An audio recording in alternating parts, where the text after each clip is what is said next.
CNN,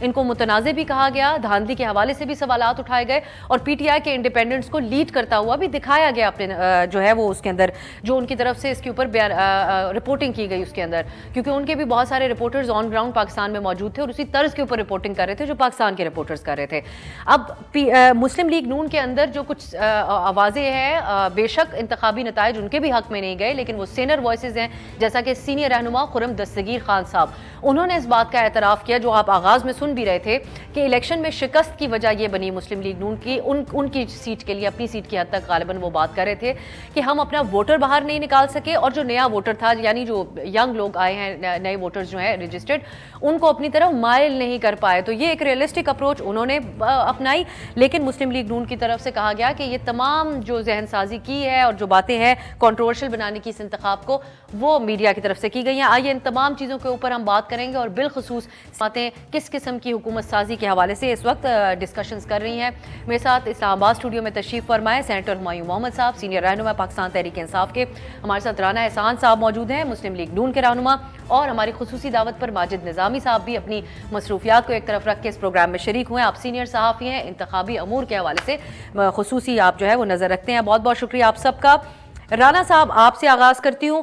آپ لوگ جو الزامات لگا رہے ہیں اور جو دھاندلی کے الزامات لگ رہے ہیں اس کے اوپر ہم بعد میں آتے ہیں, لیکن انیشلی آپ کیا بتا سکتے ہیں حکومت سازی کے حوالے سے بنیادی اتفاق آپ لوگوں کے درمیان اور پیپلز پارٹی کے درمیان ہو چکا ہے کہ ساتھ مل کر چلیں گے؟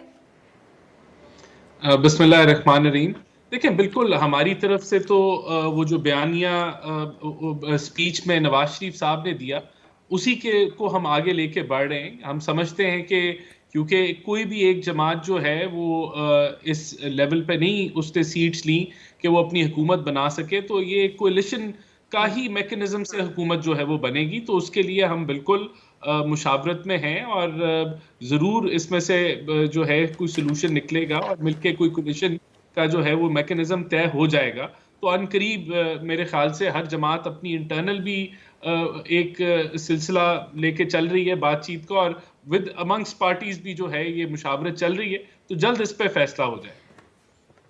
رانا صاحب کتنا چانس ہے کہ پی ڈی ایم کی جس طرح کی 16 ماہ کی حکومتی شہباز صاحب لیڈ کر رہے تھے, پیپلز پارٹی اور دیگر جماعتیں ساتھ شامل تھی, اس قسم کی کا سیٹ اپ کی طرف آپ لوگ جائیں, یا انٹرنل سوچ کیا پائی جا رہی ہے پارٹی کے اندر, یا پھر وہ 2.5-3 سال کا پاور شیئرنگ کا منصوبہ اقتدار پرائم منسٹرشپ 3 سال ایک جماعت کے پاس رہے, 3 سال دوسری جماعت کے پاس, زیادہ چانسز کس کے ہیں اگر آپ مجھے اشارتاً بھی بتا سکیں؟ یہ پرائم منسٹرشپ کوئی جوائے رائڈ نہیں ہے جس کو 2 سال یا 2.5 سال کوئی ایک جماعت کر لے پھر 2.5 سال ایک جماعت کر لے. میرا نہیں خیال ایسی کوئی فارمولا کوئی طے بھی ہوگا, اور یہ رومر ضرور ہیں لیکن اس میں کوئی حقیقت نہیں ہے. دیکھیں بات یہ ہے کہ میری اپنا مشورہ تو یہی تھا کہ ہمیں پنجاب پہ فوکس کرنا چاہیے. زیادہ ضروری یہ ہے کہ یہ ایک الیکشن کے بعد ایک ہیلنگ پروسیس ہوتا ہے, تو یہ ہیلنگ پروسیس ہو, پولیٹیکل پولرائزیشن کم ہو اور ملک آگے بڑھے, تو اس کو ترجیح دینی چاہیے. اگر اس کے لیے ہم بالکل کوشش کریں کولیشن سیٹ اپ کے اندر حصہ بننے کی, لیکن اگر وہ ممکن نہیں ہوتا تو ہمیں پنجاب پہ فوکس کرنا چاہیے. یہ میرا مشورہ تھا اپنی لیڈرشپ کو. لیکن بہرحال میں سمجھتا ہوں کہ معاملات آگے بڑھ رہے ہیں, بات چیت چل رہی ہے, اور جلد ایک اچھا کوئی سلوشن نکل آئے گا اس کے اوپر. چلیں آگے ہم آپ سے اور ناظرین بھی ضرور سننا چاہیں گے کہ فیصلہ آباد میں کیا ہوا آپ کی جماعت کے ساتھ. لیکن ڈاکٹر صاحب آپ لوگوں کا آج کیا سوچ پائی جا رہی ہے پارٹی کے اندر کہ کیا آگے لاہے عمل آپ لوگ بنانے جا رہے ہیں؟